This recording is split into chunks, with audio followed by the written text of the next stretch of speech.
The Football Trash Talk for Real Fans podcast is an unscripted and free-flowing conversation that may touch on mature subjects. While the opinions are real, the research probably isn't, and we can't help that Atticus will probably talk about the Knicks. And here we go. He trucked dudes. It wasn't just in a preseason game. He did it pretty consistently. He left dudes saying, "What happened?" Fletcher Cox is going to be around. How do you feel about that? Anyway. And I'm just going on eye test here, right? Like, I like the look of this coaching staff, you know? All right, enough of this. Let's see what kind of shit we get into today. Lloyd, it's all yours.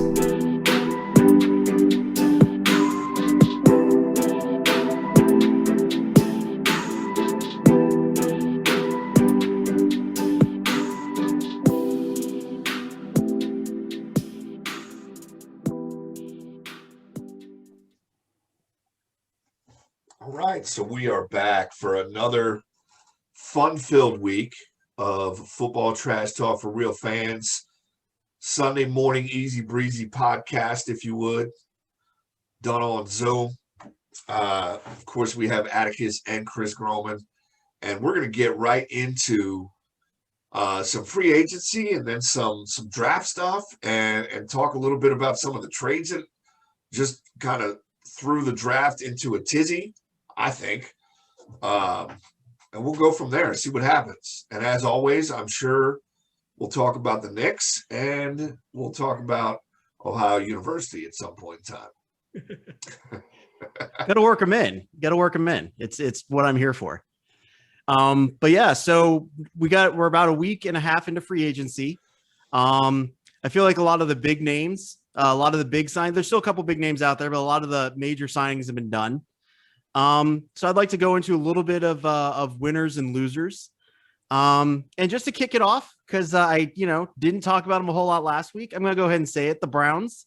I'm going to go ahead and chalk up a win this offseason. I look at winning free agency, not just necessarily who you sign, but the type of deals they get and how it sets you up heading into the draft to address whatever remaining needs you may have. The Browns had two glaring deficiencies going into two and a half. We'll say 2.5. One, the half was they need to find a replacement for Oliver Vernon, which they can do through the draft now.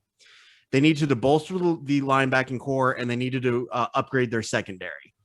They get a big check mark for upgrading that secondary. They basically said, hey, who had the best secondary last year? Let's raid that secondary. They got Joe Johnson, one of the consensus best safeties in the NFL, on a below market value deal. He could have gotten more money elsewhere.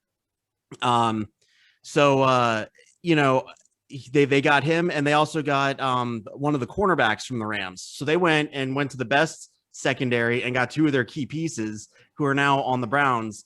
And, they're going to have a nice little secondary next year, assuming everyone gets healthy. We're going to get Delpit, who was our pick last year. He was out all year injured. Hopefully Greedy Williams comes back. We still have Denzel Ward. So that's a nice little update to our secondary we got. And then we also nabbed a linebacker from the Colts who has a nice veteran presence there. Still think we need to address linebackers in the draft, but it's not as pressing as it was, say, 3 weeks ago. That being said, I'm going to throw out a loser and then I'll kick it over to one of you guys. I'm not sold on what the Patriots are doing. I don't know if necessarily I'd call it a loser, but I will say this. Bill Belichick has definitely kind of painted himself into a corner now, right? Because he went out and he got all that we talked about last week. He's spending money like he's never seen it before. And he got all these players, and it kind of reeks as like, he got dumped.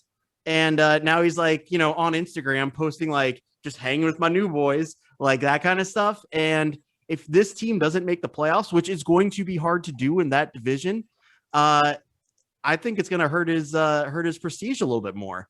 And maybe this could definitely backfire. One other winner I'll toss out there is the Buccaneers. This is the first time in history, I believe, a team has won the Super Bowl. And then the next year brought back all 22 starters from offense and defense. That's not, it's never been done before. So, I mean, if it ain't broke, don't fix it. So I think that's definitely a win there as well. What do you think, Loy? Ooh, so I mean, I agree with the Patriots, right? Like they spent a shit ton of money, and we talked about this last week, I think, right? Like, the Washington football team comes to mind when spending a lot of money in free agency and it never really panning out. I still like some of the moves they made though, right? Like signing Henry Hunter and Jonnu, I think is a good move for them. I think it's two quality tight ends in what historically has been a tight end heavy offense to begin with, right? So like putting those two dudes in the lineup, I really like Henry Hunter a lot, right? And putting him on that team in that offense, I think bodes well, right? But like, still shaking my head at the rest of the money they spent. I mean, they gave Nelson Aguilar a shit ton of money, and he had a good season for the Raiders. He played pretty well the year the Eagles won the Super Bowl, but outside of those 2 seasons, he hasn't lived up to his draft stock at all. So, there's some question marks there. I definitely agree with what you said about the Browns, right? Like I said early on, the Browns needed to go out and get some secondary help, and they did that. The rest of their defense is pretty solid. They can address some roles in the draft, whether it be a linebacker, get another offensive lineman, just so they're covered there.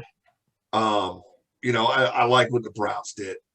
I like and dislike what the Giants did. Like the Giants are all in on Daniel Jones right now. They said, okay, Daniel, here's the pieces. Now go out and get it done. Right? He's got some weapons.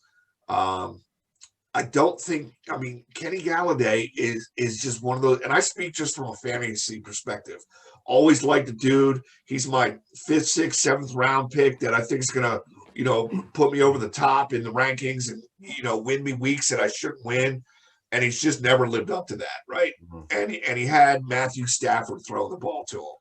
So, the stat that Bob, he had 97 receptions last year for like an under 8 yards per catch average. That's not good, right? Like, that's just not good. And I know, I think it's Williams, and Atticus will absolutely correct me if I'm wrong. But they paid him some money too. Like, based on, the 11.5 sacks that he got last year. But, the money he got puts him in Aaron Donald's stratosphere to me, or Bosa's stratosphere, or somebody that's a perennial, defensive player of the year candidate. And I don't see it, right? Great player.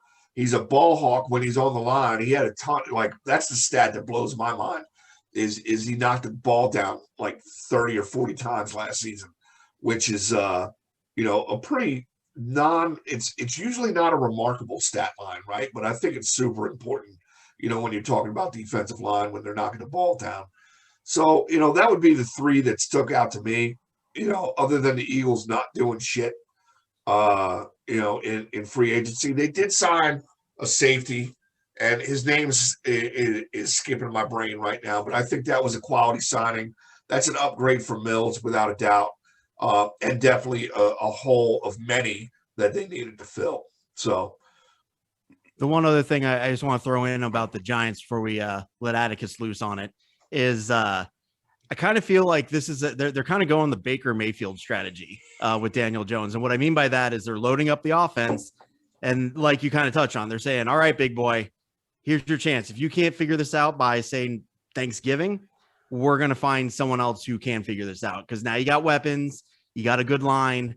Let's do it to it. Like they are doing what the Browns did, in that they are forsaking like defense to an extent in hopes that Daniel Jones can drive the Ferrari, so to speak. And that's kind of my take on what the Giants are doing this offseason. Atticus, over to you.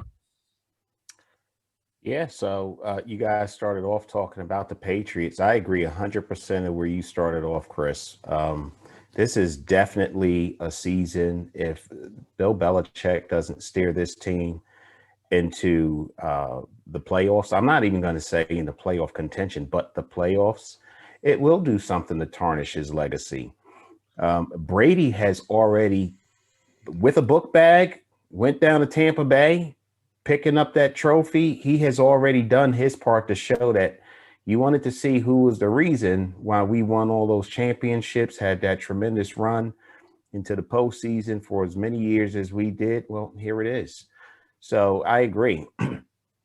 And oh my God, what did they spend? 130 something $130 million, which is, and Lloyd talked about how historically you see a team like the Washington Redskins do it. I can tell you from personal experience when the Giants did it. In fact, when we picked up Olivier Vernon and a couple of other guys, Jack Rabbit and such, it did help us for one season, but we were one and done in the playoffs. So I don't know what's going to happen in New England. And then I don't think they really solved their quarterback situation up there. Like, what are they going to do? Who's going to be the captain of that ship right now? Cam Newton, while he had that MVP season, had a couple of really good seasons. I know he's not the future up there. They signed him, I think, to another 1-year deal or something like that. But there's a big mystery. And that division is really tough for them for Belichick to make it back to where he was with the other teams and the upside that the other teams. Matter of fact, I think the Patriots have more downside than upside, where if you look at the Jets, they've got upside. The Jets only really need to win 4 or 5 games, and they can say that they had a successful season. The Bills, we already know what they're working with.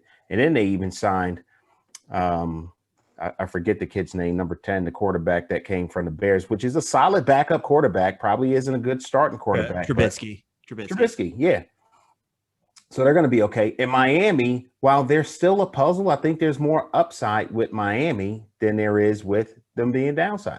Go ahead, Chris. You're about to say something. Well, Miami's GM deserves a raise. That guy took, especially what they just did in free agency. Yeah, between draft picks and what they've done in free agency, that their GM needs to teach a master class on how to be GM, because he's doing some things like I think the Browns right now have a good GM, but holy crap, their GM's just throwing Larry Tunsil and turning him into 4 first-round picks. That's ridiculous. But then the Jets, they're in the same kind of spot. I think the Jets gave up a first-round pick this year, but they have 3 first-round picks next year. So I don't trust the Jets management at all, though. I think the Jets will fuck it all up either way, but I think they got the right coach. I'm still high on Saleh. As long as Saleh has some sort of pull, I feel like I have a lot of faith in Saleh as a coach. So, but that's it, right? What else do you have with the Jets? You've got nothing to show that they're going to be moving in the right direction, besides them picking a good head coach. And their free agent signings look pretty good this year. So, but they're working. They only need to win 4 or 5 games. The point I was really getting at was supporting what you started off saying, that Belichick, this is a make or break it year for him. Shit, he may even retire after this year if it doesn't go very well, and nobody would fault him. He's had a great run in coaching. Move on to being an analyst. Well, he doesn't talk enough to be an analyst, but move on to whatever else is in your future. You know what I mean? It's interesting because for the longest time we always heard about the Patriot way, and I wonder if the Patriot way was, hey, I get to come play with Tom Brady, because that's kind of what it seems like to me to be, because now that Tom Brady's there, now they have to pay wide receiver 1 money to Nelson Aguilar to get him to come there. Yeah, he's there, but what they're paying him to be there is half the equation. It's not just the fact that he's there. So yeah, coming and playing in the cold in Boston for a kind of a grumpy head coach isn't as fun when you don't have the quarterback that's going to lead you at very least to the playoffs every year. Yeah. There's a couple other teams I think kind of missed the mark. I'm a little disappointed with the Bengals. Of course, we have the draft notwithstanding, but they didn't really do a whole. They signed one lineman from the Vikings, but we've said it before. Why are you going to draft your quarterback and then put him behind a bad offensive line? Now this is pre-draft, so maybe they just draft a ton of linemen, and I'll stand corrected after that. But as of right now, I don't feel like they really did a whole lot to address that line. They got one guy. They need more than that. And I'm a little disappointed. I like to see Joe Burrow do well, even though he's in my own division. What? I like Joe Burrow. Yeah. I get his jersey. I would. He's a Ohio University guy. By the way, I'm going to go ahead and say that here. During our NCAA tournament loss to Creighton, Grant Hill You called us Miami of Ohio. Miami of Ohio is our arch rival. I demand an apology. You heard it here. I want him on this podcast. I want an apology. A public apology. Yeah, from Grant Hill, no less. From Grant Hill. We're not Miami of Ohio. You are getting paid money to know the difference between us and our rival. Like, shameful. They're red and white. We're green. There's nothing similar. They're Red Hawks. We're Bobcats. They're imaginary. We're real. You can't confuse that. You can't make that mistake and expect me to treat you like a professional. Anyway, I agree. That being said, does anyone else have any other free agency moves they really liked or didn't like? Anything off the top of your heads you can think of? No, but I think you mentioned the Bengals, and I think that's a good segue into the draft, right? Because the trades that just transpired has really shook up the draft quite a bit, right? And there's a couple points before we, start going down pick by pick, right? I think with Cincinnati sitting at the 5 spot, that the Sewell from Oregon was probably not going to be there. But with the trades that were made, he slid right into that 5 spot for them, without a doubt, right? Like I think you have, probably quarterback before the Bengals pick. I think you're going to see 4. And they shouldn't draft 4 quarterbacks, 1, 2, 3, 4, but I think it's going to happen. That's just the way it looks to be played out. We can go over pick by pick, but I think that they're going to address their line needs at the 5 spot, and they're going to wind up getting Sewell from Oregon, and he's the best offensive lineman available, so should work out for them. So I'm going to sound like a total hypocrite after I just said they should get a line, and who's that tight end? I can't think. I'm blanking on his name, but he's like the really stud tight end. Kyle Pitts. There it is.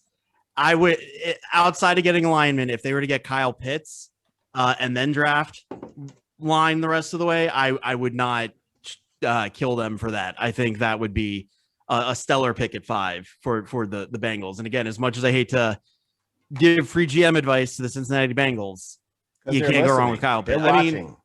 I mean, they are. I'm pretty sure our engagement counts up to like 20. So one of them could be a GM. You don't know.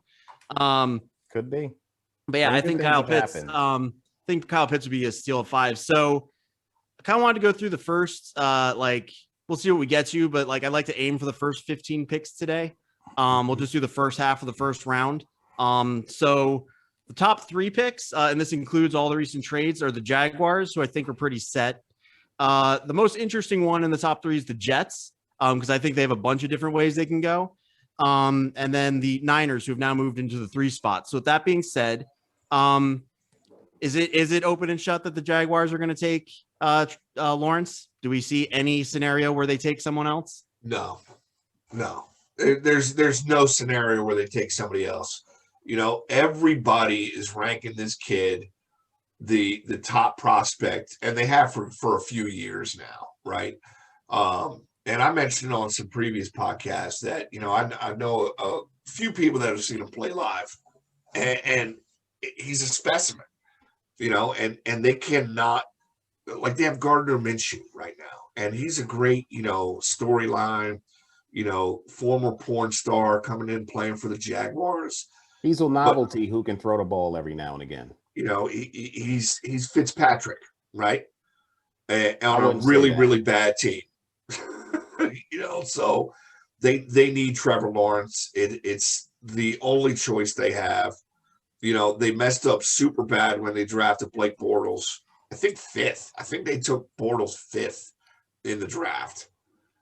I want to say 3rd, but you're probably right. I feel like it was 3rd. It was. I'd have to look that up, but it was not a good pick. So, I think it's a foregone conclusion that Jaguars take Trevor Lawrence. I agree. But I will say this, in that draft that they took him, they seem to do right, because if I remember correctly, in that draft, they drafted Bortles 3rd or 5th, whichever it was, but then they came back and drafted him a receiver. At the time, you can't fault them for taking it, because we were saying, yeah, he's one of the top QBs in the draft and they needed a QB. So, hindsight being 2020, I don't think that was the worst pick at the time. It didn't play out as well as we would have liked. That being said, Atticus, I feel like I cut you off. What were you going to say? No, I agree. I can't see that there's another player in this draft that you would take ahead of Trevor Lawrence and could convince your fan base, your owner, that it was the right thing to do. They're taking Trevor Lawrence. So that brings us to the Jets. Now, just for the agency of what we're doing, we're not going to allow the Jets to trade, which is honestly what I think they should do. I think they have a lot of leverage. They could get a lot for that number 2 pick. There are a lot of people who have the kid out of BYU high on their charts. Zach Wilson.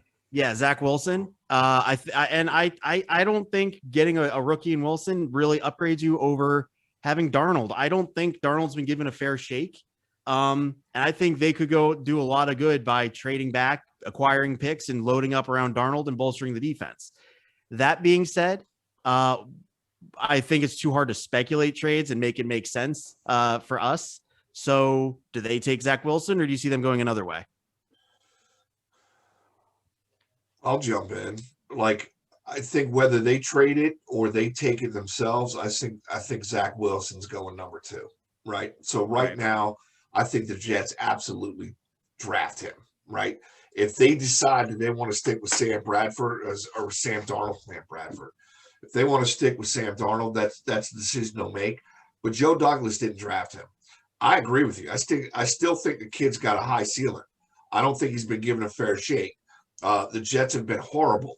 He had to play under Adam Gase. You know, there's reason after reason why Sam Darnold should be a better quarterback than he is right now. But maybe a new city gives him some new life, right? And there's a couple places he can go to right now that they could trade him to if, you know, the Jets decide to keep the pick and take Zach Wilson. It's I think they're in a really good position, right? They could either trade down or they could draft this kid, one of the two, and then make, you know, I think they have some value in Darnold still that will give them an opportunity to you know, improve their team to 5 wins. So what would you, as a, you know, whether you want to take it as like as in pretend you're the Eagles GM or just any GM, what type of draft capital would you be willing to give up for Darnold? Because we don't really see players for players.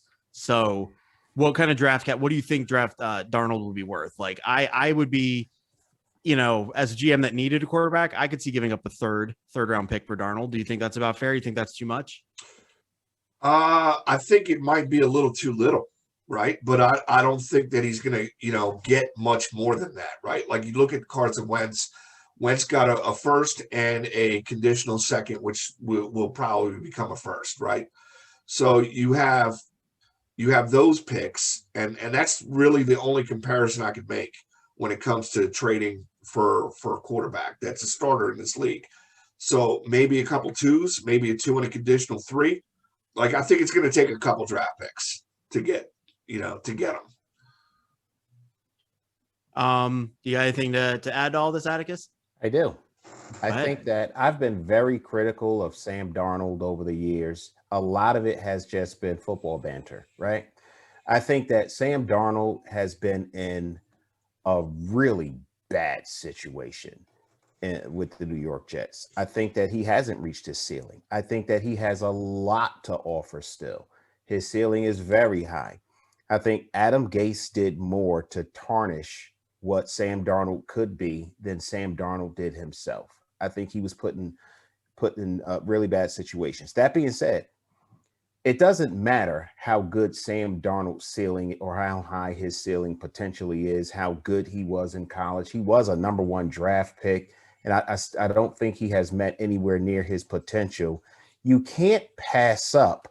Zach Wilson. They're going to pick this guy. They have to. And then that puts them in or they could trade down, but they can't trade down because Joe Douglas didn't draft. They're not sure what they have. They're just not sure. So if you're playing the game of what do we do with the draft capital that we have at number 2, and they can get a ton for it, right? Or do we stick with who we've got, but stick with our second pick, draft this guy. Now we got a healthy quarterback competition unless we make another deal somewhere down the road for Sam Darnold, or they could still draft this kid at second and make a deal later on within the draft to get rid of it, to move this kid. We don't know what they're, but in terms of what they're gonna do or what we think they should do in this draft, they have to take Zach Wilson. I don't think they have a choice. They've pigeonholed themselves in that place right now. And it wasn't even them. It was Adam Gase who pigeonholed them into this place right now. So I think that's what they've got to do. And I think that if you do move Darnold, I think you'll get more than a 3 for him. I mean, I talk a lot of shit about the kid, but the kid's got talent and he can play well. If he's with the right team, with the right coaches, the right system, he'll be fine. So I'm going to go ahead and put you on the spot here. If you could trade Daniel Dimes for Sam Darnold, and I will be sending this video to whoever renews the Giants season ticket packages, would you do it? No. I don't think Sam Darnold. I don't think Sam Darnold's a better quarterback than Daniel Jones. And that may be biased, but I just don't think he is. No, that's fair. That's fair. That'd be a story though, wouldn't it? I can trading the Jets and the Giants trade quarterbacks and then who does better. That would be fun to talk about for a few years. But anyway, so that brings us to the Niners. Now, here's the interesting thing about that. You don't trade up to the 3rd pick in the draft to take a running back. You don't do it to take a lineman. They just signed Trent Williams. You don't do it to take a linebacker. You're drafting a quarterback at number 3. A quarterback. So that brings us to Justin Fields, who I do not think is the 3rd best quarterback in this draft. I think if they're going to take a quarterback, they take the kid out of North Dakota State University. That's who I think they're taking. That's who you think they're taking? Trey Lance. Yeah, a lot of people have the between, and this is just my unprofessional opinion. I don't think and I just said his name and now Justin Fields, I don't think he's a first-round quarterback, period. I don't think he should be taken in the first round. I think don't he's say one of that in Philly. He's gonna be. Philly I'll loves tell you him. that much right now. He's gonna be taken. But he's not gonna be taken 3rd. The Niners are gonna take Trey Lance. I think he's the better quarterback that's still on the board. You got 1, 2, and 3 all off the table now. But it's really interesting because then we've already talked about Sam Darnold, and we haven't mentioned Jimmy Garoppolo. So now you got 2 starting quarterbacks on the market, right? And we mentioned the New England Patriots and Cam Newton maybe not being the man. Does Garoppolo go back to New England? Does Sam Darnold wind up in New England? I think either one of those scenarios is possible. Or in Cleveland. Sam Darnold in Cleveland as Baker Mayfield's backup. I like it. I'm here for it. I'll stockpile number 1s. We can get him. You're not going to find a better backup quarterback. I don't have a problem. Even if you have a number 1, I don't have a problem with the philosophy of always drafting a quarterback. Now, if you have a solidified, like if you have Aaron Rodgers or, whoever, or even in the Chargers case, you have Herbert, who you think is going to be good for a while. I still say you take a 6th-round flyer on somebody. You don't know. I mean, the Patriots turned that into a factory for years where they were able to get better capital later on just because they had a QB, who had been learning under Tom Brady for a couple of years. I don't have a problem drafting a quarterback every year. I don't think it necessarily means you don't like your current quarterback. I just think it's good football. Yeah, Howie tried to do that in Philly, but then he decides to take a quarterback in the 2nd round that should have been in the 4th round. So his 6th-round flyer mentality went out the window, and he just went up and got him. Sorry. Well, we took a 2nd-round guy in the 1st at 6. Yeah. So that's going to go ahead and bring us to the 4th pick, who is the Atlanta Falcons. Wait, who are we going with on 3? Oh, I'm sorry. I thought we were kind of in agreement on Trey Lance. Was there dissent among that? I don't think that they're going to take Trey Lance. I think that I really think that they're taking Justin Fields, but I'll be the outlier on that one. Well, okay. Not who do you think would be like if you were the if you were Dolphins them? Do that? They're as bad as the Eagles. What That's a bad pick, right? Trey Lance is like when you talk about overall draft projection, draft stock, who's rated highest. Trey Lance is rated way higher than Justin Fields right now. And are the 49ers that dumb? I don't think they ever have been. I don't think we've ever accused Mike Shanahan or anybody in that organization. Is Mike Shanahan even there anymore? No. Do you think Garoppolo was worth the contract he was given by San Fran? At the time? At the time, do you think he was? Yeah. I think we've kind of talked about this in the past. I think Garoppolo is a good quarterback. He's just always injured. And that's unfortunately the best ability is availability. And he's just always injured because the 49ers have a really good record when he's on the field. There's something like over the last 3 years, there's something like 18-3 or something like that when he's on the field. Like it's really, really, in his favor. He just can't stay on the field and you can't build. And he doesn't have a deep ball either. He's the king of the dink and dunk. Well, that worked for Drew Brees. I mean, yeah. Well, I don't know. Okay, so we are saying the top 3 picks are quarterbacks. Yeah, which actually brings us to number 4, which I think is going to be another quarterback. I think they're going to look for a replacement for Matt Ryan, and I think it's going to be whoever the Niners don't take. So in this spot, they're either taking Justin Fields or they're taking Trey Lance, whichever one the Niners do not take. So assuming they take Lance, they would be looking at Justin Fields, who I'm on the record of saying I don't think is a first-round quarterback. I don't think he's garbage, but I think he benefits from being at Ohio State and piling up yards against Purdue and Northwestern. He didn't do anything spectacular in the playoffs. He's like a Brady Quinn in a way. Like he looks good in college, but when you go and you play other teams, you get to the NFL where your receivers aren't going to have 3-4 steps on the DB, and suddenly those windows are a lot tighter, and things happen. And I know, actually, I think I read somewhere that it didn't say which team, but I think there are a couple teams that have him rated as a 4th-round quarterback. So I'm not alone in my opinion. That being said, I do think he goes here to the Atlanta Falcons. I just think it's a pick they make because they want to they need to find a replacement for Matt Ryan, who's getting up there in age. And do you think side note, do you think we see Julio Jones finally get traded? Free Julio? Think that happens? The Falcons are weird, right? Like Matt Ryan might be getting up there in age, but like when we say that, he's still 35, right? Like that's not super old for a quarterback. He's got 2 or 3 quality seasons still left, right? And do they? I don't know. I like Pitts here at this pick, to be honest. Like I like Pitts at this. Keep Julio Jones. Like they have 2 solid. They have some serious weapons on offense at that point in time, right? This is where I like Pitts.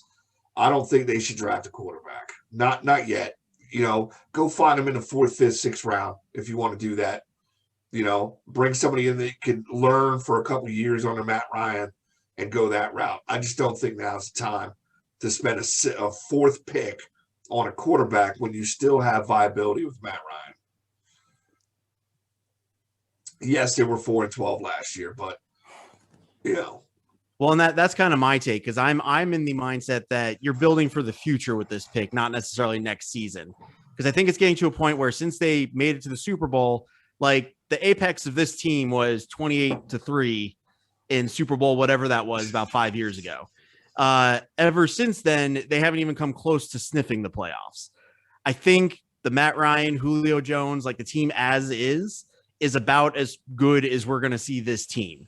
They're going to put up points. They're not going to do much else. And I think drafting a QB here gives you the ability to, have Matt Ryan, tutor him for a year, or even gives you the ability to trade Matt Ryan somewhere else and get more capital to build around your new QB of the future. Julio, do you keep him? I mean, he has I think he typically misses a couple games a year. Do you keep riding him?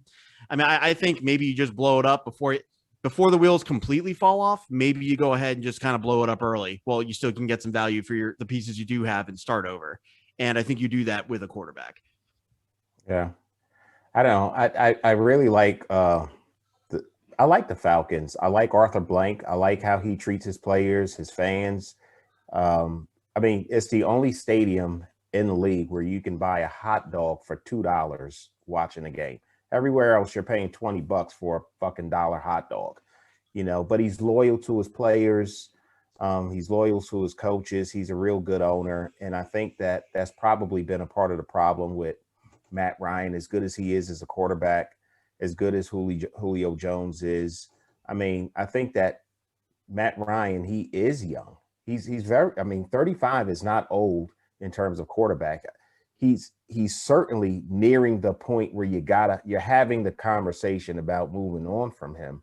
But you got to look at what has he done for the last couple of years. Isn't this a what have you done for me lately league? And lately he's done nothing to steer that team in the right direction.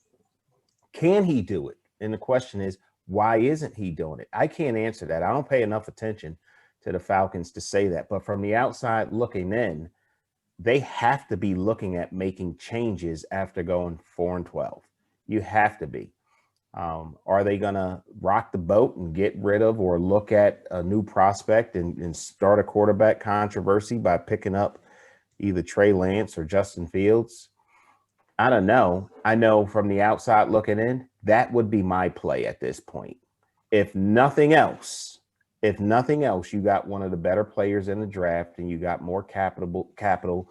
You're starting a competition to bring back Matt Ryan 2.0, hopefully, and he'll play a little bit better. I do like Pitts, right? I think that I'm hoping that he's there at 11. He won't be. I mean, he won't be, but I do like him. I got to side with Groman on this one. I think that that's what's going to happen. They're looking towards the future instead of, how many times you got to look in the mirror and wish you were something different? You are who you are, and that's who the Atlanta Falcons are. Something that happened in that Super Bowl, they've been like this since 28-3, and it hasn't changed. So, that's before the Niners were trading around, just me looking around, I could have seen them giving up a couple later picks for Ryan, like maybe a second and a third, as opposed to everything they gave up to move to 3, and reuniting Matt Ryan with who's their coach, Shanahan, who he had his best season, his MVP season was under Shanahan, and maybe going that way, maybe just trying to get that quarterback to get this team as it currently is through the playoffs. But then again, they traded for 3, so that's kind of out the window now, because I think we're all in agreement. Like we said, you don't trade up to 3 to pick up Kyle Pitts. So that being said, I think they might trade down here. Like, there's a lot of value in taking the 4th pick. If somebody's really wanting somebody bad, which always happens, like they're in a good spot because they have a lot of different routes they can go.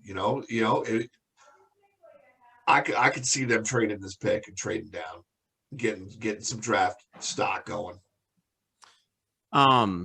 Yeah, as a GM, I always believe, because I believe you need to just have more picks. Because you always figure half your picks are not going to pan out. So the only way to combat that is just to have a ton more picks and improve your odds. So that brings us to number 5. We've kind of already talked about this. Is the Cincinnati Bengals. I'm in agreement with Loy. I will say they should be taking linemen. There's no reason why they should be taking anything other than linemen, with the exception, I'm willing to, if Kyle Pitts is here, I wouldn't fault them for taking a good hard look at Pitts before picking a lineman. I'll make fun of them if they pick Pitts because they're the Bengals. But that being said, in my heart of hearts, if they did that and then proceeded to take, linemen with their 2nd and 3rd round picks, I would not be saying they did a bad thing by taking Pitts here.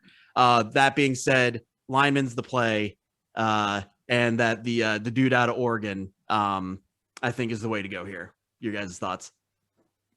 Lineman all day.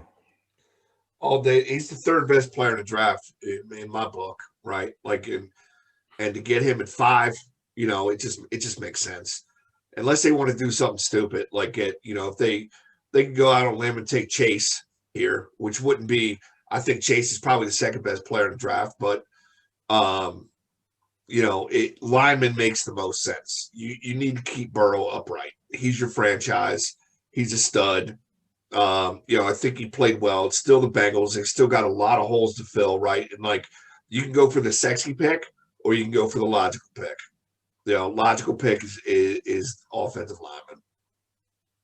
Yeah, you just got to, because I mean, all the other stuff in the world isn't going to matter if Joe Burrow is forced out of the league, a la Andrew Luck, because he's getting beaten up for the next 4 years.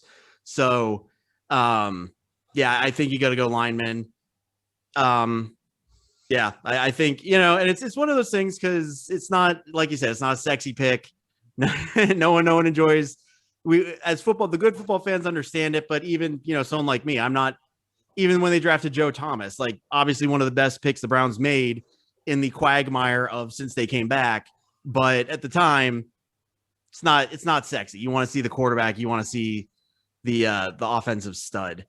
So that being said, that brings us to number 6 in the Miami Dolphins. They acquired this pick from Philadelphia.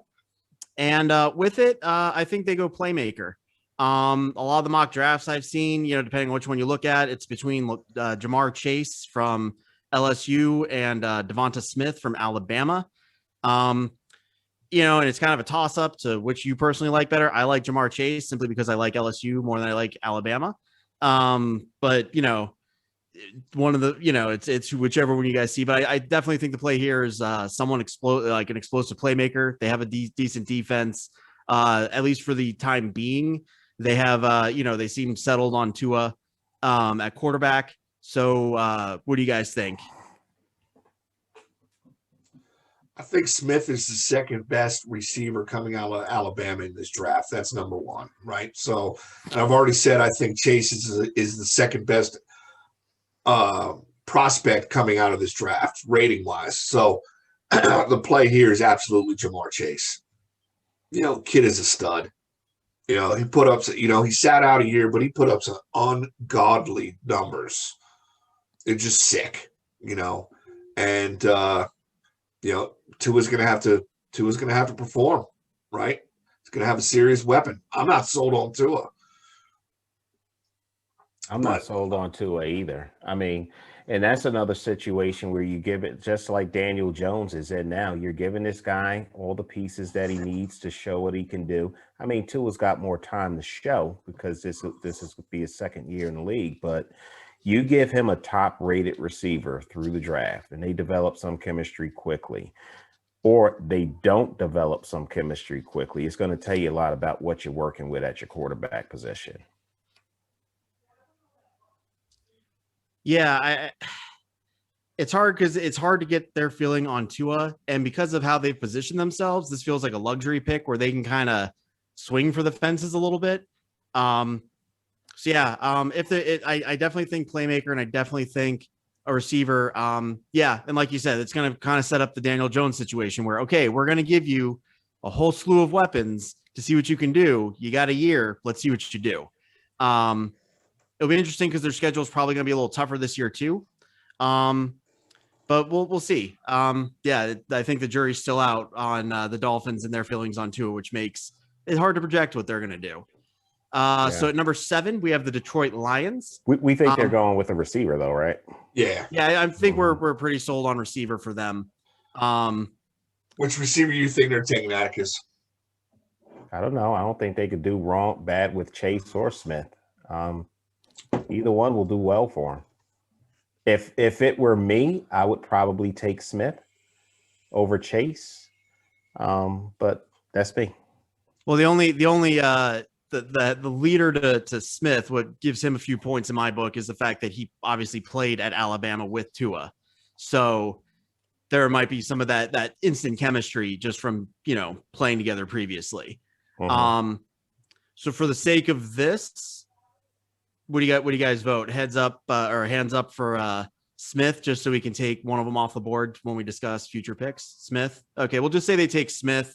The mock draft I'm looking at has him going there as well. So we'll just say Smith just for the sake of making, so we can have a player off the board to talk about next picks. So that brings us to the Detroit Lions. They're in a rebuild. They could really go anywhere. They obviously aren't still, they got Goff at quarterback, but I don't think he's the long-term answer there. So they could really go anywhere. You could see Pitts go here. I wouldn't be surprised. You could see a receiver go here. I wouldn't be surprised. You could see him go defense. If I wouldn't be Fields surprised. isn't off the board, you can see Fields go here. That's true. Field, yeah, quarterback. If there's one of those quarterbacks that's still on the board for some reason, he could go here. So the Lions are kind of a wild card, which probably means they're going to trade back. That seems that's usually how that goes. So they can get a couple more of those players taken away. You trade back a few picks, let some other picks go, and then you pick the best available because they have a lot of holes to fill. So you're the Detroit Lions. So we're just going to completely just ignore what the experts are saying. You're the Detroit Lions. Where do you think they go and why? I say you can't go wrong in the Lions situation. We have a lot of holes to fill. I think you and you don't have your quarterback of the future. I think you go defense. So I think, Amika Parsons, although he's got character issues and I've seen things where they have him sliding all the way back to like the back end of the first round. I think you go maybe Amika Parsons here.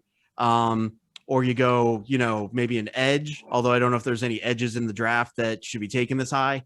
But I think you can't go wrong with a defensive player when you're the Lions just because you have so many holes to fill. I think they go best player available. So I like Micah Parsons here, even though he's got those issues. Like the dude put on some freak numbers at their pro day. He's a freak. I would like to see him slide back and continue sliding, and we'll talk about that when we get to the 12th pick. But there's a lot of options that can go here, and it could go any number of ways just because they're a dumpster fire right now. I mean, they traded away a perennial top 5 quarterback, in my opinion, right? Like I think Stafford is a top 5 quarterback, or at least the potential to be year in and year out. And they traded him away for somebody that's been declining the last 3 seasons. So unless they really like Goff, or they're just going to ride it out and see maybe change the scenery is good for him, and I would agree, defense is the way to go here. And I think he's the best player on the board defensively. Just to touch on when Atticus said best player available, assuming the Dolphins took Smith, and I think collectively we agree that Jamar Chase would be the best player still available. So, Atticus, would you be okay if the Lions went ahead and said, okay, we're just taking Jamar Chase, get a weapon, and we'll see? I think if they let Chase slide down from that position, they'd be stupid if he were available. Or Smith. Yeah. I mean, like I said, I don't think there is a right answer here. You're right. Taking the best player available since they have so many needs isn't the worst strategy. I just think defense is a safer play. You don't get crucified as hard if your top defensive pick doesn't pan out. And I think it wouldn't surprise. I have no evidence to back this up, but I feel like most defensive picks pan out better in the long run. So that brings us to number 8 and the Carolina Panthers.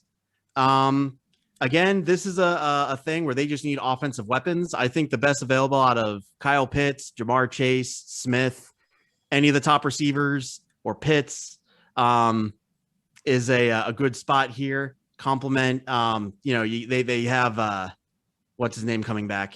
Who the running back? McCaffrey. Yeah, they have McCaffrey coming back. Obviously, that's got, so they're set there. They have a decent line. So here, I think you just get an offensive playmaker, which is something they've been lacking to complement McCaffrey. Make it so he doesn't have to carry 70% of your team's offense or whatever it is.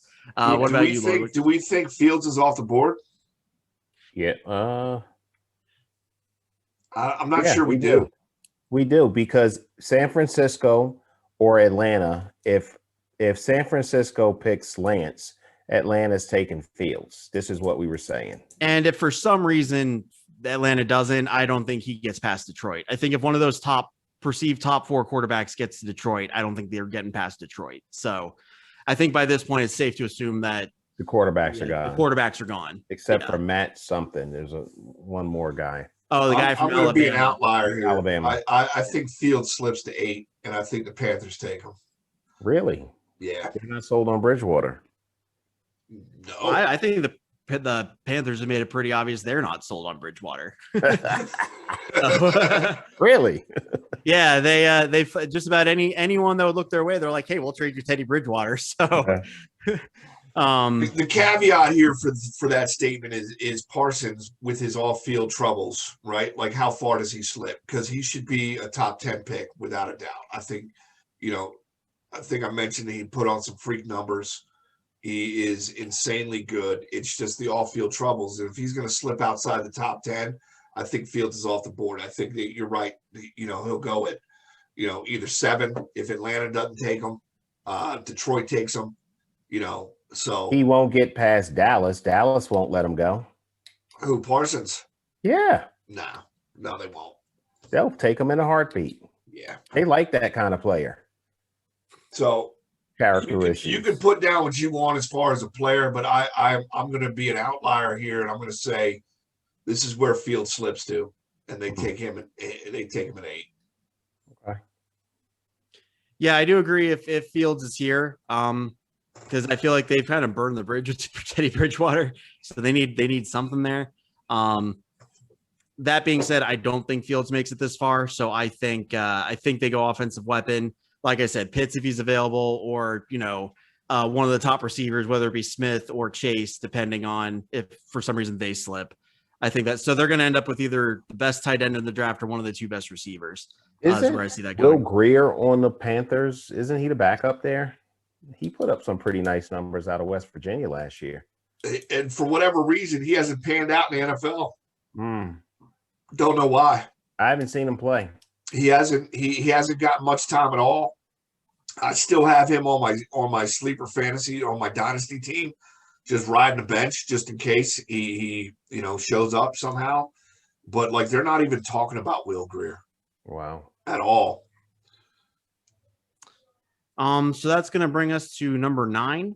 That's currently the Denver Broncos. Broncos are another one of those teams that have a lot of holes. They're not settled at quarterback, I don't think. They're not. They just let Philip Lindsay walk in free agency. They still have who's the running back they have there? Bellamy. No. He was shoot. They got Gordon you're talking about. Yes. Yeah.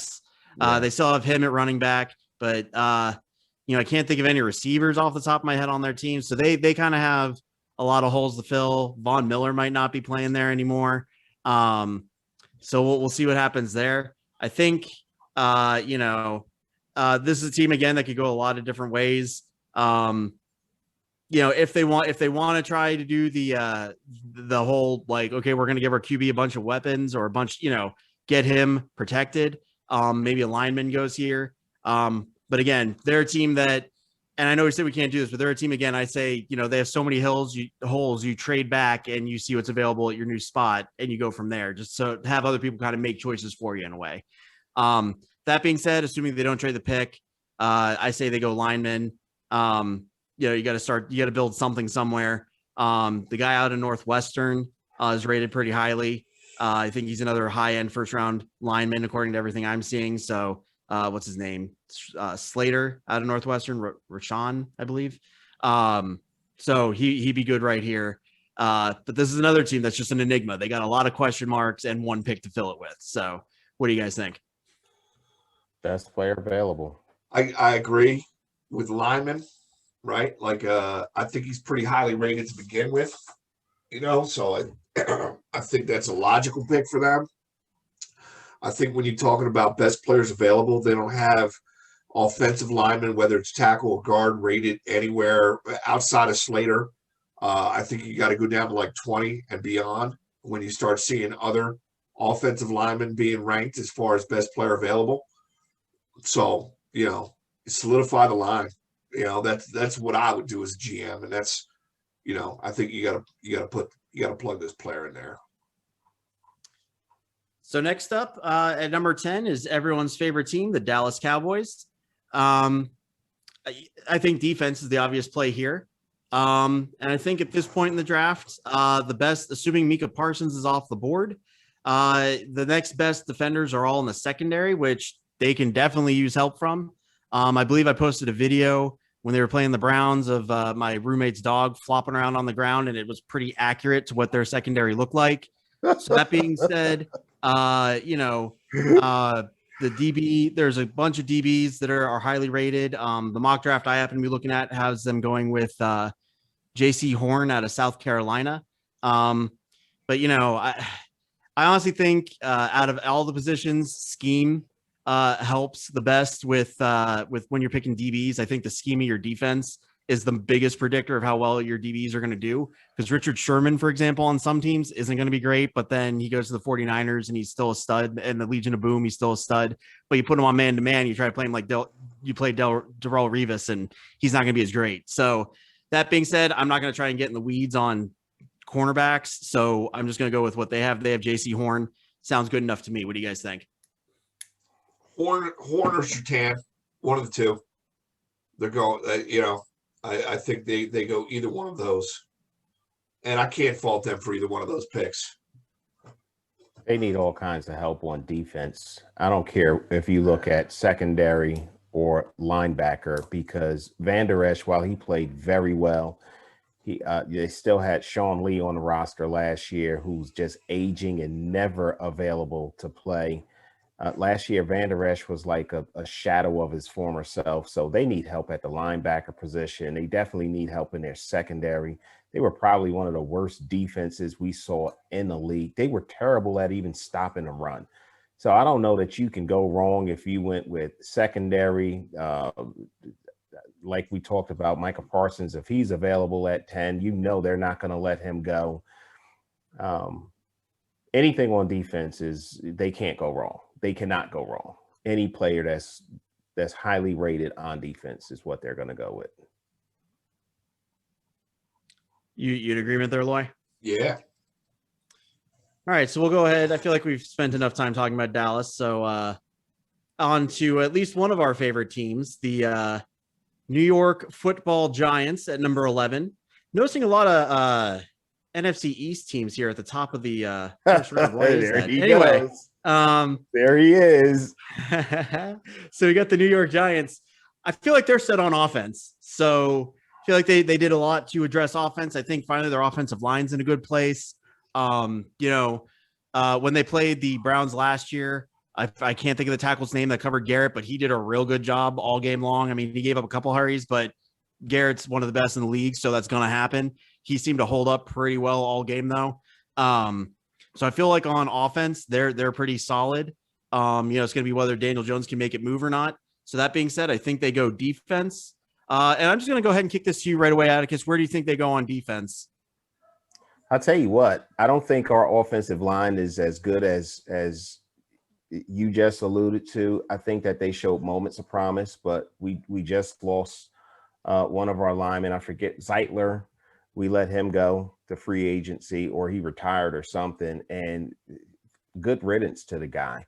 Hernandez was really good for a season, and then Hernandez he was like a freaking turnstile. So we really need help at the left guard, maybe right guard position on offense. Can we get by with what we have? We can. But if you're trying to make sure that Daniel Jones has what he needs, and you went out and you did all these things good offensively to help him out, you better plug those holes on that offensive line. And if Sewell is still available and he's rated pretty high as a run blocking left guard or right guard, but he's played traditionally at the left side, I think you take him with your number one pick. If he is not available, the other place where we need help is on that defensive line. We let Tomlinson go, which, oh my God, I love that kid, but they had to make a choice between Williams and keeping Tomlinson. So I think they made the right choice. I know some people think they overpaid, but the other things that you don't see with a guy like a Williams, like we all go by the sack number. It's like we forget about the hurries number. We forget about the run stopping. Like Williams was a fucking stud, and I think he earned a contract. If they gave him a little too much, it wasn't by much. But we need an edge rusher. So best player available when it comes to offensive linemen, I think if Sewell's there, you take Sewell. If he's not there, you go with an edge rusher, like maybe what's that kid's name, Rosao or Rosio or guy whatever his out of name Miami. is. Yeah. Yeah. Stud. I mean, if we took Sewell, Slater, Rosao, or Page, I'm happy. So I'm going lineman, either side of the ball. Okay, Floyd, you got any thoughts on that, or do you just jumping to get to the Eagles at 12? No, I mean, I think the Giants are in a good spot here, right? Like, I think their offense is, aside from everything you just said about the line, is pretty set. But the available linemen left are not rated as high as a 12th pick, right? So then when you talk defense, I think their defense is way better than people give them credit for, other than maybe they need some help on the offensive line as well. Can they afford to draw back a few picks? I think they can get some stock. That's just my opinion, right? We only have 6 picks this year, so that's not a bad idea. You know, they can get some draft stock. They can draft out of the 12th spot. I was reading an article which seemed super interesting to me. The Bears moving up here to pick Mac Jones, right? And the Bears have done some weird stuff to begin with anyway. And they you know, they signed Dalton, but like that's not forever. 3-year That's deal. not forever. He's the starter. You know, sorry, wait. Did you start talking about the Eagles pick, or are we still talking about number 11? Talking about number 11. Oh, you're talking about the train up to the 11th spot. Okay. Yeah. I feel like the Bears should avoid trading up for quarterbacks this year. That's just my take on it. But I think they can do it, man. If anybody's going to in this spot, and you know, they you know, if the Giants can be the benefactor out of that, then I think they will. If they don't trade out of this pick, you know, I think the Gettleman doesn't. You know, we said Horn or Surtain was going to be the Dallas pick. I think whoever is left out of those two makes a lot of sense for the Giants. Or I like both linemen out of Miami. There's 2 of them. There's Rousseau and there's another dude, and I forget his name. But like both those guys, you know, they can fall back. Giants can fall back out of this and still land one of those 2 dudes without a doubt. So I think they're in a really good spot. So just because you mentioned him, Atticus, I'm just curious, what are your opinions on Gettleman? Because I personally think the Giants are winning in spite of his best efforts to turn them into the next Philadelphia Eagles. So I slammed both teams there in one sentence. I'm good at that. But that being said, what are your thoughts on Gettleman? Because I don't think the guy's good. That being said, Gettleman's an enigma because he'll draft well and then bomb free agency, or he'll do well in free agency and bomb the draft. And right now, so far this year, and if I'm going to push reset and take a look at Dave Gettleman right now, I like what he's done so far. I thought he should have kept Odell Beckham Jr. I thought that did a whole lot to make people say the guy's off his rocker. I think that drafting Daniel Jones where he drafted him made me feel like we are like Romper Room 2.0. Overall, some days I hate him. Some days I'm okay with what he's doing. I've never said I love this guy. Some days I hate him. Some days I'm okay. And I guess that's the best way I can describe how I feel about Gettleman. Okay, that's fair. So I feel better about Gettleman than Eagles fans feel about Howie. Is that better? Well, I think, I feel better about my last bowel movement than most Eagles fans feel about Howie. So that being said, at number 12, we have the basement, the Philadelphia Eagles. What do you think, Loy? I'll just kick this right to you. I'm not even going to give my opinion. Straight to me. So let's just see this agony. They got a lot of holes to fill. They do have, hopefully, an offensive line coming back healthy, right? They had 4 guys that didn't play at all last year that should be coming back this year, and or played very minimal. One of those being Lane Johnson. Brooks is coming back.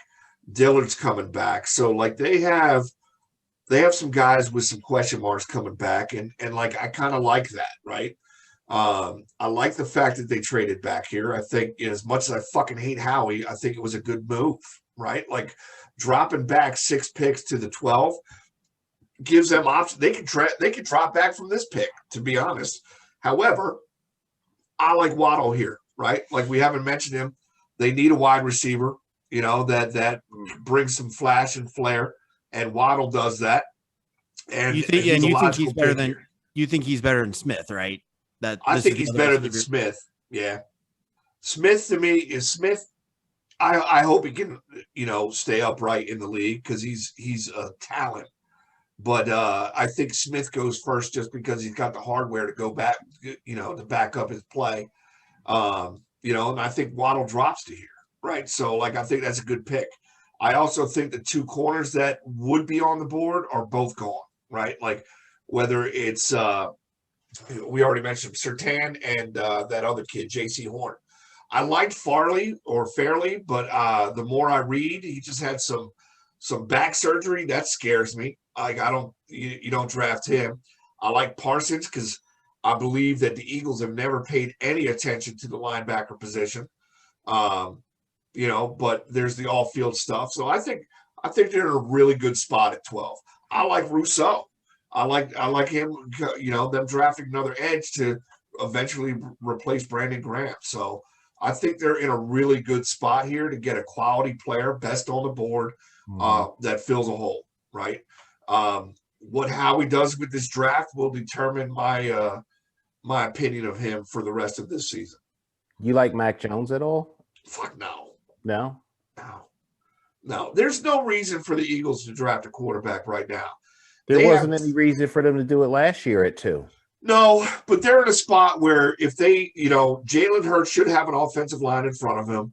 He should have some decent weapons, and give him the ball and let's see what he can do for a full season, right? If he can't do it, if he doesn't go 6-10, 7-9, then you have 3 first-round draft picks next year that you could package up to go get the quarterback you want. There's no reason for them to draft a quarterback this year. I agree wholeheartely with that. You give Hurts an opportunity this year. You have enough coming next year to where if he doesn't work out, you're going to have a couple high picks next year and you can get a quarterback next year and then whatever else you need. I agree. Assuming their line comes back and is 90% of what it was prior to everyone getting injured, their line's in a good spot. I think just to give some, like a little tip of the hat to the Eagles fans, I think you go with the flashier pick here just to give them something to buy a jersey over and stuff like that. So I think you go with the wide receiver. Just give it a little bit more flash. Just do it. The Eagles need something to cheer about because it's been, I say, disastrous last 20 weeks for Eagles fans. So give them something to get happy about. Give them a flashier pick and go with the receiver over a defensive pick here because you're not going to solve it all this offseason. So just get something to cheer about. I think the Eagles, and you guys may not be too familiar with this person because he's not in the top 30. I'm saying the Eagles should go with Joe Wick. Joe Wick is exactly who they need to help that team have a successful season. Who is Joe Wick? Joe Wick is the most world-renowned conditioning coach on the planet because whatever the Eagles are doing ain't working because they end up leading the league in players on injured reserve every season for the last couple of seasons. Not even the last couple. This goes back to, I think, since Andy's left, right? They have not been able to keep people on the field at all. Chip had his guru, new age approach that he brought to the table. That didn't work out well. And, even the Super Bowl year, they had 11 starters off that, 11 starters didn't play in the Super Bowl. Yeah. That's crazy. I think that the Eagles, in all seriousness, you're talking about, you got some young players, but you got a lot of aging players on that team too. You lost Vinny Curry. I think he went to the Jets. He did go to the Jets. Yeah, I think that if you're going to pick a player, and I agree, I just threw Mac Jones out there to see where you are with that player, but I don't think that the Eagles are going to bail on Jalen Hurts. They spent a lot of draft capital on a kid last year. He was their number 2 pick, and he didn't play terribly. He didn't light up the record books, but he gave your fans a lot to cheer about, and he put points on the board, and he put you guys in position to win games. Even games that you lost, you were in position where you could have won if a play or two went a different way, and if you had some healthy players around them too.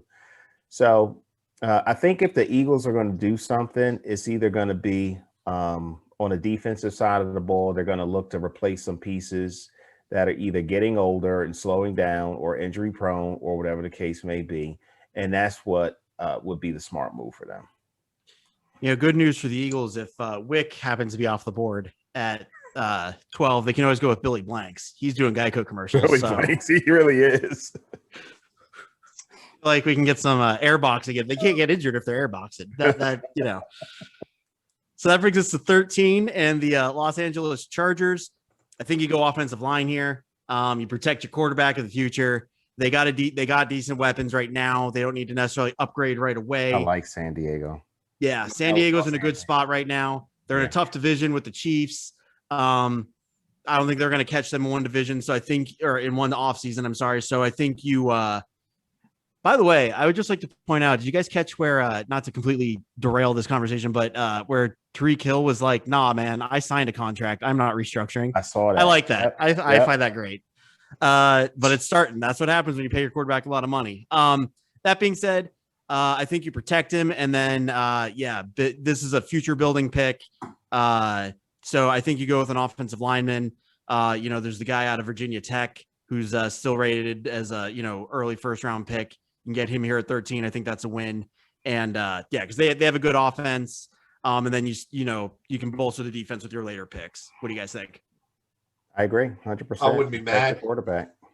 Protect Herbert at all costs. Mm-hmm.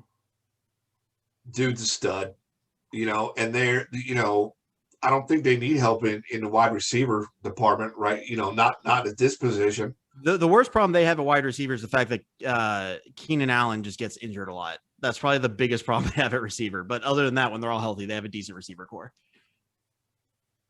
Agreed. I feel like the Chargers are like in a similar situation with the Bengals, but they're going about it in a lot better way. So I feel kind of bad for Burrow that he ended up on the Bengals instead of the Chargers. But that being said, next up we have the Minnesota Vikings. This is the last year of Kirk Cousins for them, right? I feel like this has got to be Kirk Cousins' last year. It's getting close if it's not. That being said, I think they go defense. I don't think there's a good enough offensive need that they have to warrant a high pick here for an offensive player. They're great at running back. They're great. Their line's okay. Protects pretty well. They have good receivers. They had the one of the best rookie receivers last year, and they still have Thielen. So I think you go defense here, and whenever you're going defense, you bolster that defensive line, and you to get after the quarterback. They got to stop Aaron Rodgers in that division. So I think you go after an edge. The thing I'm looking at has the guy from Georgia, but there are a couple different players out there we could name, but I think you go edge here if nothing else. Do we still think the Vikings are a threat in that division? I mean, the Bears have Ginger Jesus. You've got Kirk Cousins, who has not lived up to his contract in Minnesota. And then the Lions have Jared Goff, who they don't even believe in. That's still very much Aaron Rodgers. Oh, yeah, it's very much Aaron Rodgers. I think if there was I'm not saying they will. I'm saying if there's a team that were to challenge them at all, it's got to be the Vikings, right? I agree with you. They have the number two. Like, if by no other, like, not that he's number two overall, it's just by lack of what everyone else has. Like, Cousins is the second best quarterback in the division.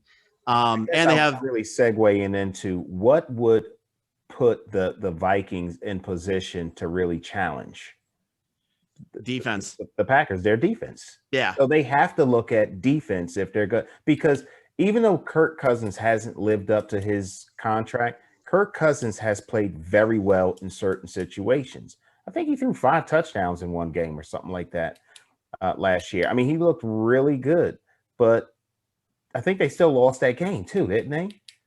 So when it comes to, if you're going to be competitive in your division, you better have a strong defense. If you have you can have an okay offense, but you better have a really good defense and you'll win some games. Well, and the thing with them too is if they can just get a moderately good defense, like if they can just get an average defense, they have the run game to keep people off the field.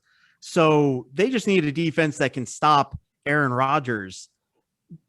Offensively, they're not terrible. Or like if they can get 4 stops of Aaron Rodgers, you know what I'm saying? Because one of the games they won was they got the it was just a game where their running game just ran all over the Packers, and they, if I'm not mistaken, they won that game pretty handedly. I think Aaron Rodgers eventually made a game out of it, but they still won that game, and that's what they have to do. They have to have a defense that can stop Aaron Rodgers on 2 to 3 drives a game, and just let the running game take over. That's how they're going to beat the Packers. So that's why they go defense. Any thoughts to that, Loy? I like that other defensive end from Miami, and I don't think you can go wrong with any Florida defensive lineman ever in the football draft, right? Like ever. Historically, they got some big trucking motherfuckers coming out of Florida to play the defensive line, and this guy's no different, right? Like we talked about Rousseau, and this guy, the other guy on the other side is just as good. I think it's 1 and 1A, as far as where you want to rank both those players. So, and I agree, they need someone coming off the end that can get to Rodgers. That's how you win. That's how you beat Green Bay. Otherwise, he's going to pick you apart. Regular season, he's going to win 12 or 13 games, unless you can get to him. And I just think out of all the teams we've discussed so far, the Vikings are the most team where they're not building for the future. They're not building for the playoffs. They're building to beat the best team in their division. Yep. I just think that's what they have to do. Yep. So that being said, we're up to the last pick we're going to cover today. It's the New England Patriots at 15. And just based on everything they've done, they re-signed Cam to a 1-year deal, which to me says he is not the quarterback of the future. I think we see Mr. Mac Jones from Alabama go here. It just makes sense. I don't know how I feel like Alabama quarterbacks don't have a great track record in the NFL, but we're going to give him to the guru that is Bill Belichick and see what happens. If nothing else, he's going to have a lot of weapons to throw to once he takes over. I just think it's weird because Cam Newton is not the same type of quarterback. So like you're going to either be running an offense for Mac Jones this year with Cam Newton doing it for a while, or you're going to be running a Cam Newton offense and then throw Mac Jones into that. So it'll be interesting to see how that goes. That being said, I don't see any other pick making sense for them here other than Mac Jones. What do you guys think? I think he's already gone, traded for, but like if that doesn't happen and he's still there, I think that's where they go, right? Like it's just they need something. Has New England really ever drafted a quarterback this high though? Like that's where it gets sketchy for me. I could see them going linebacker here, right? Like that's their MO. They've had Tom Brady though for 20 years. I mean, you're not drafting first round quarterbacks when you've had Tom Brady for 20 years. So before that, yes, they drafted quarterbacks this high. I can't disagree, right? Like it's either Mac Jones or the linebacker out of Notre Dame in my book. Any thoughts, Atticus? I have no thoughts on this. Really just blank. I have no idea what they're going to do. I do think they have a need at the quarterback position. Where they're going to go with that, if they're going to just ride it out with Cam Newton, who the hell knows? Mac Jones, he could go there. They might look at this other kid. What's his name? Out of Florida, Kyle Trask. They could look at him. I don't think he's first round, though. I feel like you grabbed him. He ain't a first round pick, but listen, we're talking about Bill Belichick. That doesn't matter for this guy. And not for nothing. What's his name? Josh McDaniels. Josh McDaniels had more to do with the success of Tom Brady than Bill Belichick ever did. So if you have, and he's been able to make some mediocre, and you guys, and so what about his record? I do not believe in Garoppolo. I don't believe in the other kid that got the huge deal from, who was it, Kansas City before Patrick Mahomes came? Houston Texans. Wasn't it Matt Schaub? You talking about Matt Schaub? No. He was a quarterback that came out of the Bill Belichick system, got paid a ton of money because he played well. He played well under Josh McDaniels' tutelage. Terrible quarterback. I think he went to Kansas City, wasn't it? Yeah, before Alex Smith got there. His last name started with an L. I can't think. I can't remember his name either. The point that I'm making is Josh McDaniels is very good at making average quarterbacks play pretty well. Jacoby Brissett, he's a decent quarterback, but he played very well when he was in New England. So, I was way off. It was Ryan Mallett. Sorry about that. Ryan Mallett is who you're thinking of. No, it wasn't him. Oh, never mind. It wasn't him. I can't think of his name. Matt Castle. Matt Castle. Matt Castle. What a bust. But he looked great when he was in New England. So the point I'm making is, and you alluded to it a little bit earlier, Chris, is they churn out quarterbacks, and they pick them at all points of the draft, and they make them play very well. They haven't been able to do that with Cam Newton, but I don't know. Cam Newton had some games where he looked really good. I remember one picture, he was laying on a bench like this, just straight chilling after an epic performance out there. In other games, he's sitting over there like this. So who knows what they're going to do in New England? And the question, and honestly, do any of us really care? Because the Bills own that division, right? We already know that division is the Bills, then Miami, and the Jets in New England are going to be fighting for third and fourth place. So that's my take. So just for fun, let's say Justin Fields is still available at the. Yeah, I don't think he will be, but let's just say, just for fun, if he is, do you take Jones or Mac? Do you see Mac Jones or do you see Justin Fields going to the Patriots if Mac Jones happened to be, or I'm sorry, if Justin Fields still was available? Justin Fields all day, no question. Really? Yeah. I'm just not sold on Justin Fields. I just don't. I feel like he's overvalued. That's just me, though. Honestly, I think the Patriots are more of a wild card player type picking team. I think they'll go down to Florida and take Kyle Trask. I really do. Tell me the last Alabama quarterback since Joe Namath has done squat in the NFL.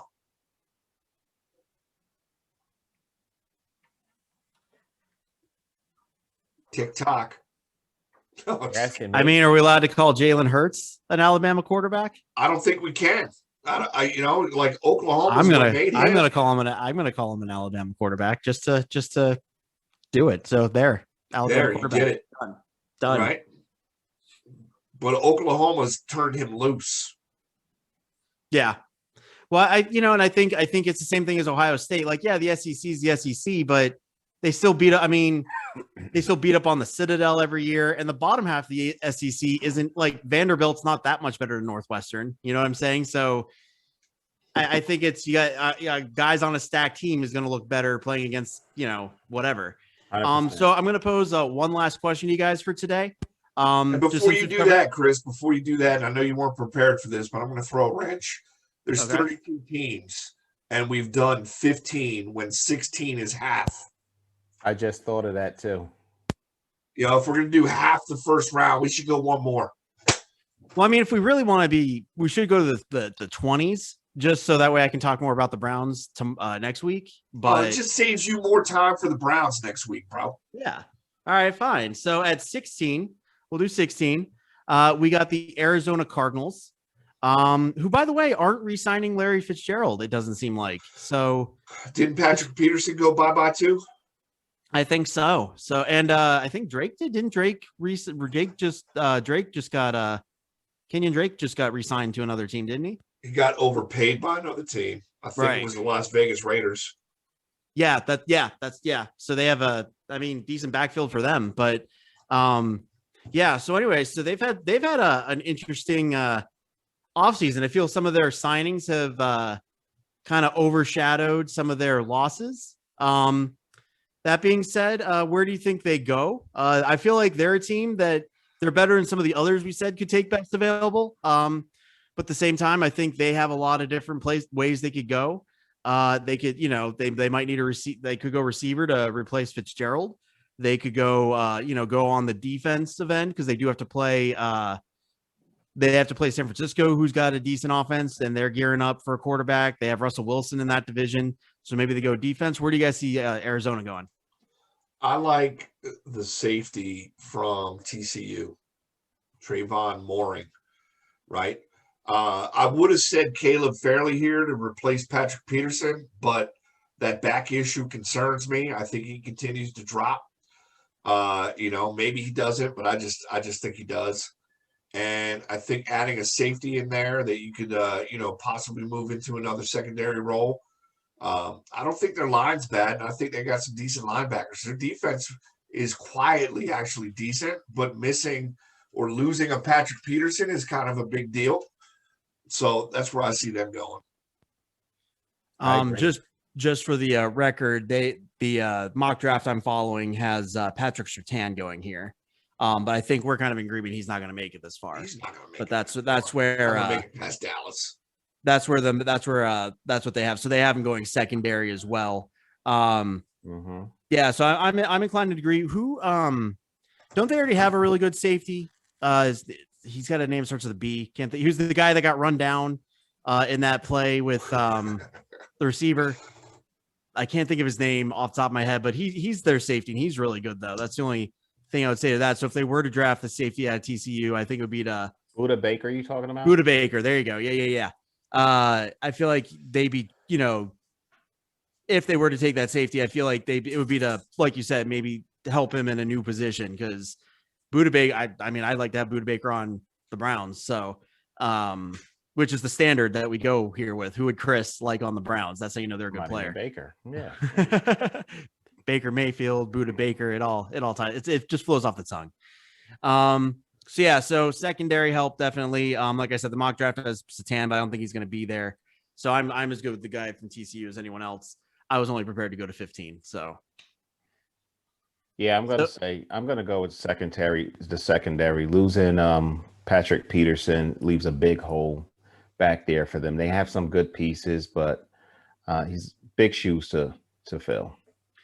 So with that being said, we're just because he's a Cardinal, always will be a Cardinal, even though he's probably going to be a different team. Where do you see Fitzgerald winding up next year? I feel like he's got, if nothing else, like a locker room guy. If he's depending on what he wants to get paid, I feel like if he's willing to take like a lower contract, Green Bay, Tampa Bay. Oh, Tampa Bay. Jesus. Yeah. just why not? Can you imagine? I mean, they've already signed their entire team to come back. All starters are coming back. Already, I mean, I won't lie. I just saw what he did with Gronk. If I'm Larry Fitzgerald, I'll go take the vet minimum to catch a pass in the Super Bowl and call it a career. Yeah. I go hang out in Tampa Bay in Florida. Don't pay any income tax, and right. Come on now. He could hang out with me on the weekends. It's win-win for everybody. So that being said, the last question I want to ask everyone, just since we've gone through the first 16 picks. So for your personal teams, what player, regardless of how plausible it is they could get, whether they could get them, doesn't matter. What player in this draft would you love to see your team pick?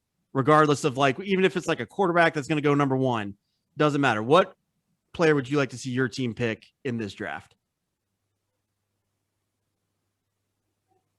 It's hard to say. I mean, come on, who wouldn't want Trevor Lawrence, right? But it's unlikely. So I don't even know how to play that hypothetical. So at 6, if I'm the Giants, I'm at 6.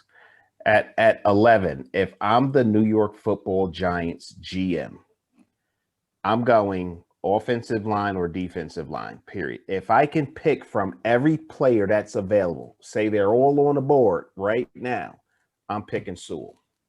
I want that left guard. Loy?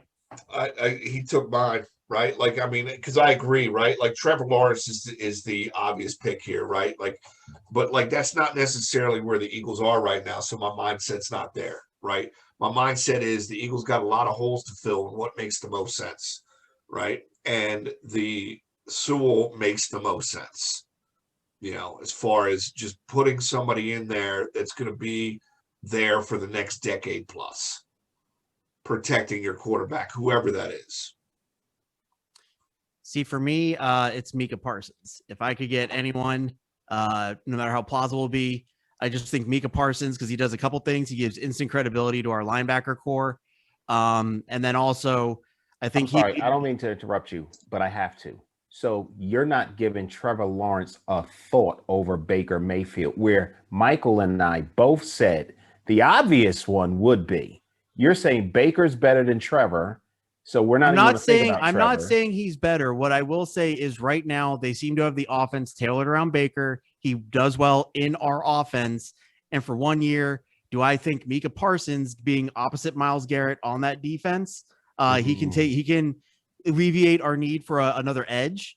He gives our linebackers instant credibility, and we have our entire offense coming back as is. And I'm satisfied. Like, do I think Trevor Lawrence might make our offense better over the next 5 years? Yes.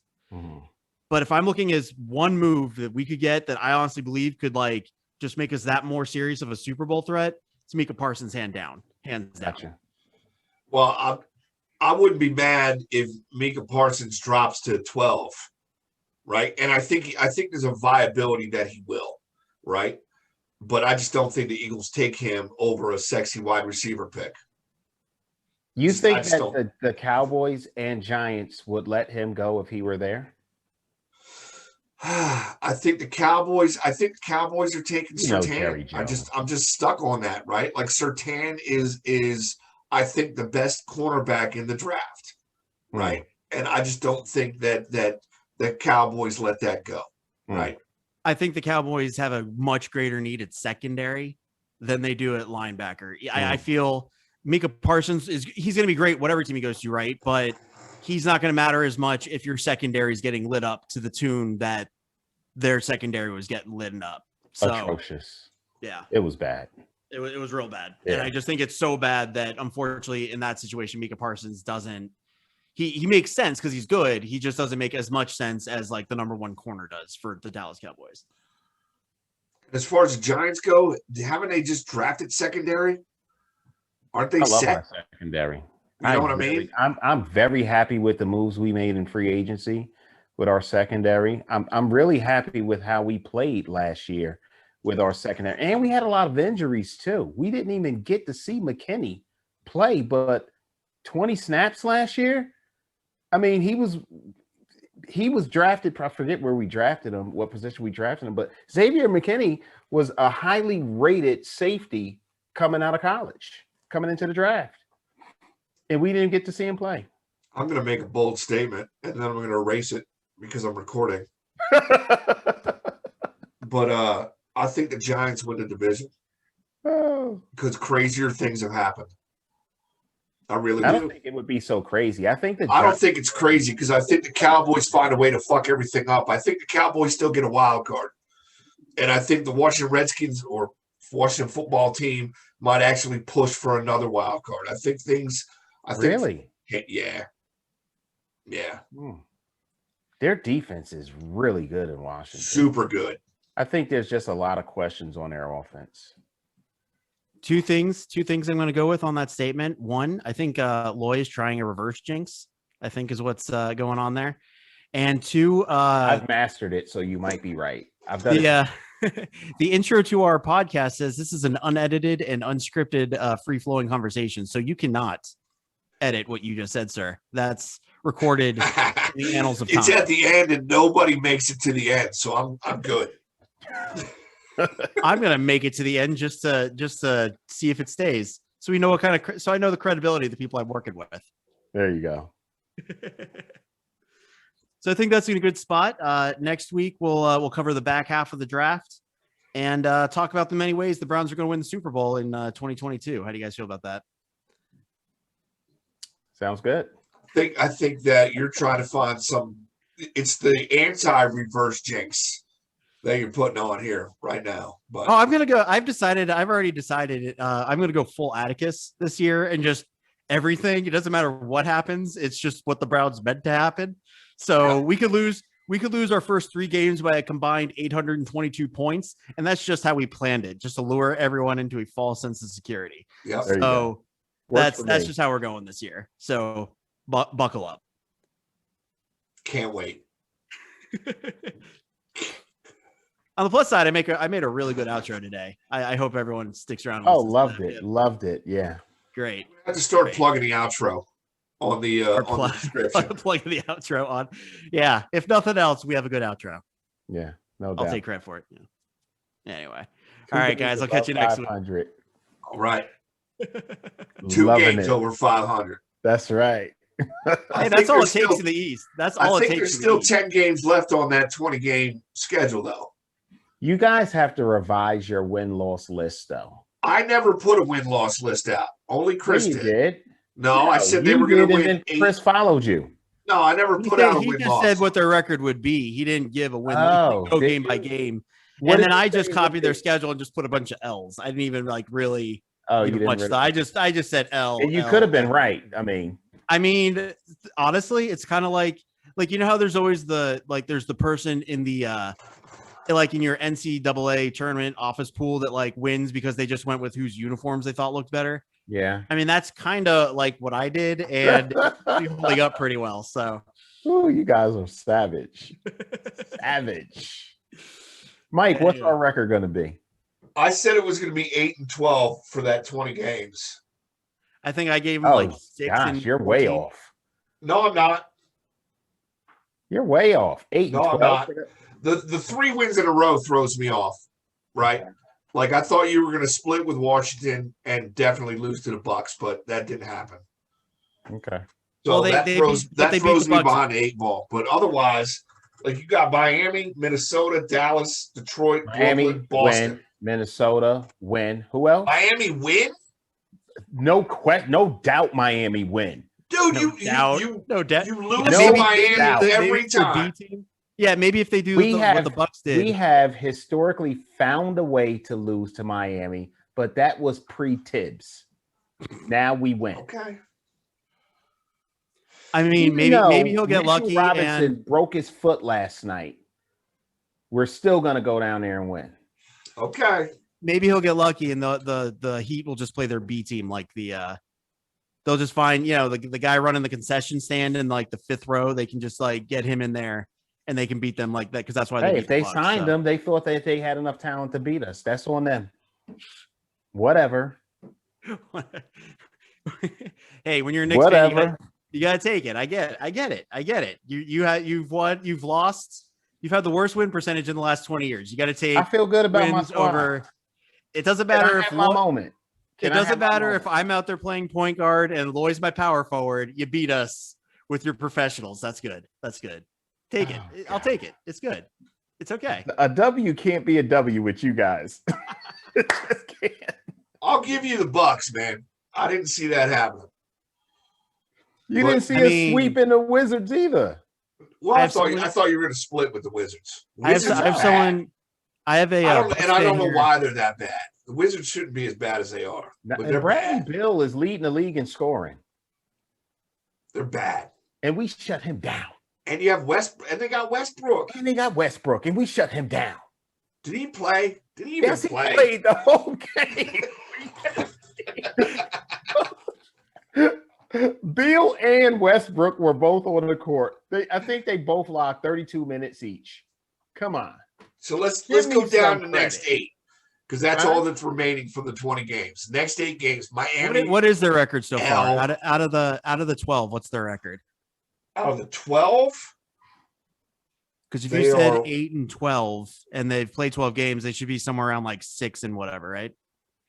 No, they're actually 7-5 for the 12 out of 12 so far. I'm sorry, what was that? I didn't hear you. 7-5. 7-5. Oh man, I love the fact that you're hyped up about a 500 team, which We're is not the a 500 worst. Team. Which is the worst thing that can happen for the Knicks. We're the 500 team. Worst thing. 500 team. Because your draft pick is going to be shitty, and you're still never going to attract any quality superstar players to come play in New York. All right, let me ask you a question. Serious, unbiased. Yeah. What is your opinion of IQ? More will be revealed. Really? I think he's got good upside. I think that he's been a flash, and he's one of those dudes that might just continue to do that. Half the time, super impressive. The other half the time, where is he? That's what I would say about Obi Toppin. No, Obi Toppin, like, where are you? What period. Are you doing? Well, he's Where's Waldo in a New York Knicks uniform. They pay him to literally just run in circles on a court, which is terrible. Pass the ball, right? It's terrible. I liked him coming out of college too. Disappointment. Yeah. So we're going to the playoffs. That's all I'm gonna say. That's the last thing I'm gonna say about the Knicks. You get blasted in the first round. It doesn't matter. We are a playoff team. The Knicks. Asterisks in the East. You are a playoff team. Yeah. I know. I mean, the Cavs are barely out of the playoffs in the East means you are destined, unless you're in the top 3, you're destined for mediocrity. Listen, we still have the best defense in the league. So whatever. Really? By the way, my thoughts on IQ. Can I give my thoughts on IQ? Please. I'd love to hear. And on Obi Toppin, because I know you like him. So my thoughts on IQ are what are you guys paying him? Just out of curiosity. Is he on a rookie deal? What's rookie deal? I mean, do they? I know cost of living is expensive in New York, but is that not enough money to get a better haircut? Yeah, I know. That's my opinion on IQ. He keeps shooting and dribbling and breaking defenses down the way that he does. I'll take it. He's really they have a good backcourt. Him and the kid from Duke. Derrick Rose is playing very well. Obi Toppin, I think best defense with the second worst offense. Stop with your best defense. You have the second worst offense. Playoffs. Second worst offense. Playoffs. All you got to do is shut them down. Second worst offense. The Ravens have shown us that all you need is a defense, right? The Ravens also were well above 500 when they made the playoffs. But they had a defense. That's what you need. Go ahead, Obi Toppin. You were saying. I think he just has a bigger learning curve because he came from Dayton. I still think he's got potential. He's shown a couple flashes. I just think, coming from a smaller school, there's just a bigger curve. It's not like he went to Duke where he's playing, deep in tournaments every year. The 1 year he got a chance to show off in the tournament, it got canceled. So I think there's just a bigger learning curve. He kind of had a year off. I think he'll come along. He's shown flashes. Admittedly, it's maybe taking a little bit longer than I'd like to see, but I still think he's going to be great. I like Obi Toppin. I wish he was a Cap. That hasn't changed. I'm hopeful. Yeah, I'll get a top if he's around past his rookie contract. I'll get a Toppin Knicks jersey and I'll wear it on a podcast. Nice. I'm gonna keep. How long is it? What would that be? Like 4 years from now? We'll still be doing these 4 years. We're not editing this. Remember, that's fine. That's fine. Who was it? If the Knicks win a series in the playoffs this year, I'll wear a Knicks jersey. Oh my God, this is great! It's got to be Julius Randle, though. Huh? It's got to be Julius Randle. Yeah, I like Julius. Jersey I'd wear right now. He reminds me of Anthony Mason. The flip side of that is if they don't win a playoff series, Davis has to wear a Cavs jersey. Never gonna happen. I'll let you have NBA champion Matthew Dellavedova. You can wear that's NBA champion. Put some respect. I actually liked him. I named a cat after him. He was like the underdog, the overachiever. Yeah, he's just that guy off the bench that you just put in for 10 minutes because he scores 2 points and everyone goes nuts. Yeah, that guy Corver. It's like he shoot the ball with 3 guys in his face and make a 3-pointer from like half court. Unbelievable. And make the net snap. Yeah. What was his name? Kyle Korver, right? Yep. Wasn't that his name? Yeah. Yeah. He was on the Hawks for a long, long time.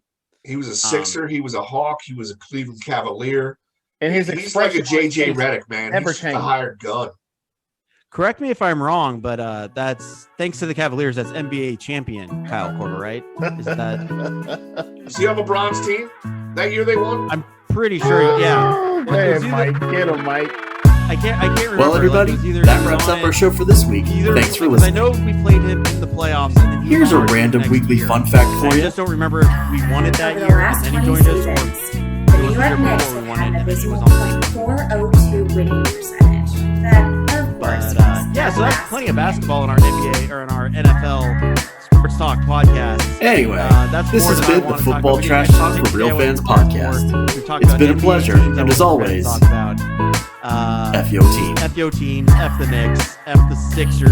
Let's just F Stay them all. safe out there. And, Grant Hill, I'm waiting on that apology. Let's get that done. All right, guys. Fair enough. See you guys next week. Bye.